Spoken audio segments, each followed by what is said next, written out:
جب قوموں کے اندر زوال آتا ہے آغاز بے حیائی سے ہوتا ہے.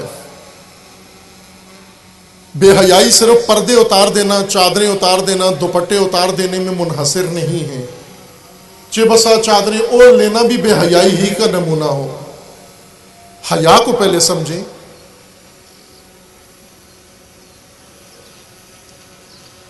ہر پردہ حیا کی علامت نہیں ہوتا. یہ حیا کا ایک مرحلہ ہے کہ خواتین نامحرم سے دور رہیں، نامحرم سے محفوظ رہیں، مستور رہیں.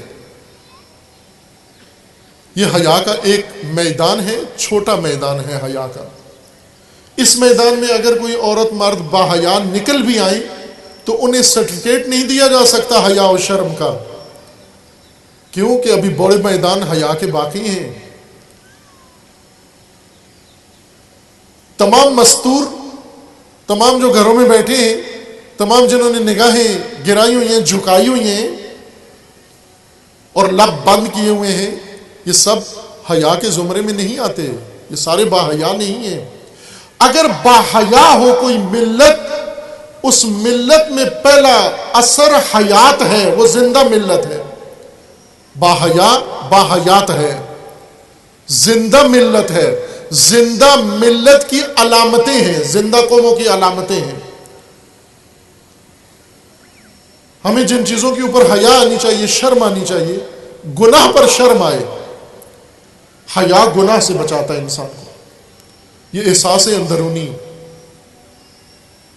عفت، اسی روکنے کی قوت کو کہتے ہیں کہ جب خواہش پیدا ہو تو عفت کے ذریعے سے اس کو، خواہش کو لب پہ نہ آنے دو، خواہش کو ظاہر نہ ہونے دو.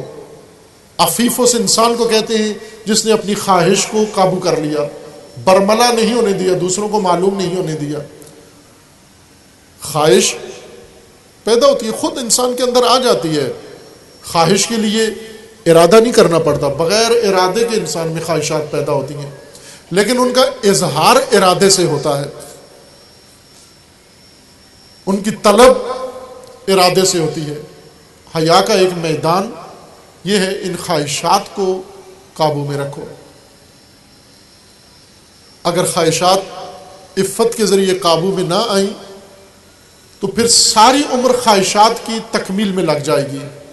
جس طرح آج مغربی تہذیب جو سب سے بڑی ایک آفت ہے مومن خواتین اور مرد کے لیے، مومن معاشرے کے لیے، اس وقت سب سے بڑی آفت و بلا مغربی تہذیب ہے، بے حیا تہذیب ہے، بے شرم تہذیب ہے، جس کا سارا محور خواہشات کی تکمیل ہے.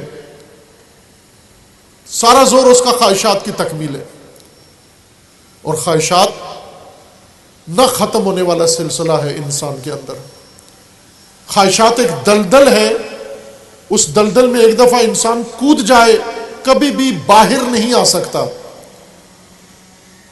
جن خاندانوں کے اندر خواہشات کا ماحول ہے زیادہ، وہ تباہ ہیں، وہ نابود ہیں، وہ غرق ہیں. اور جو ملت فقط خواہشات کی تکمیل میں لگ جائے وہ بھی نابود ہے.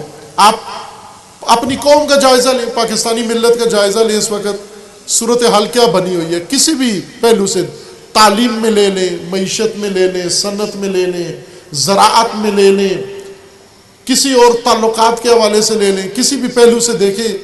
اس وقت جو سب نے مل کر، حکمرانوں نے اور قوم نے مل کر جو حشر کیا ہے، عبرتناک حشر ہے اس قوم کا. کیوں؟ کیونکہ سب خواہشات کی دلدل میں ڈوبے ہوئے ہیں، سب خواہشات کی تکمیل میں غرق ہیں. عفت کے ذریعے گناہ سے بچیں، عفت اختیار کریں. عورت اور مرد سب با عفت ہوں. عفت کے لیے روایات ہیں کہ دو کام یا دو عمل ایسے ہیں جن میں انسان عفت سے ہی محفوظ رہ سکتا ہے. ایک، خواہشات جو شکم کی ہیں، کھانے کی خواہشات، لذت کھانے کی، اور ایک خواہشات شہوانی خواہشات، یہاں عفت، عفیف انسان، لقمہ حلال عفیف انسان کے نصیب ہوگا۔ دو چیزیں تباہی ہیں جس قوم کے اندر یہ دو چیزیں چلی گئیں، دو چیزیں آ گئیں، عام ہو گئیں، رائج ہو گئیں، اس قوم کو کوئی نہیں بچا سکتا۔ یہ معصومین کا فرمان ہے، یہ اللہ تعالیٰ کا فرمان ہے، اور اس کو کوئی ٹھکرا نہیں سکتا، جھٹلا نہیں سکتا۔ یہ دو حرام اگر کسی کی قوم کے اندر عام ہو گئے، وہ قوم تباہ ہے، نابود ہے، اس کو سب کچھ نیکیاں کرنے کے بعد بھی کچھ نصیب نہیں ہوگا، دنیا بھی تباہ اور آخرت بھی تباہ۔ ایک لقمہ حرام اور ایک نطفہ حرام،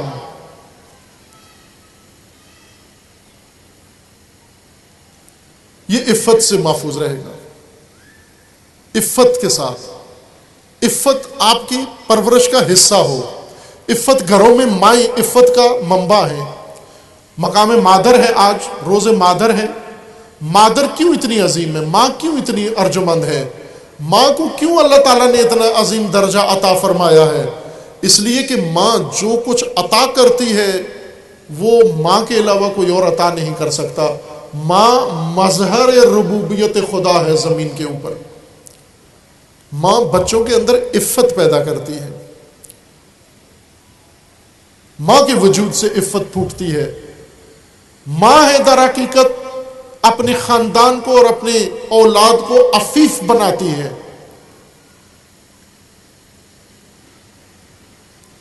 وہ جو خود پیکر عفت ہوتی ہے، خود مجسمہ عفت ہے، اور خود جو ایک نمونہ ہے فاطمہ زہرا کی زندگی کا اور اقتباس لیا ہے، اور اپنی شخصیت جناب سیدہ کی اقدار سے تشکیل دی ہے، اب وہی شخصیت اپنی اولاد میں منتقل کرتی ہے۔ اس لیے اللہ تعالیٰ نے اتنا عظیم مقام ماں کا بنایا ہے۔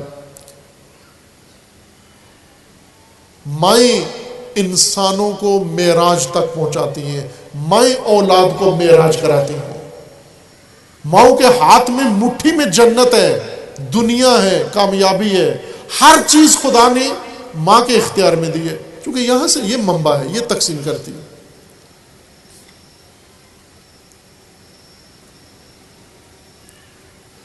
عفت ذریعہ ہے، عفت کو تعلیم کا حصہ بنائی، عفت کو تربیت کا حصہ بنائی، اس عفت کو گھریلو ماحول میں ایک ضابطہ بنا لیں۔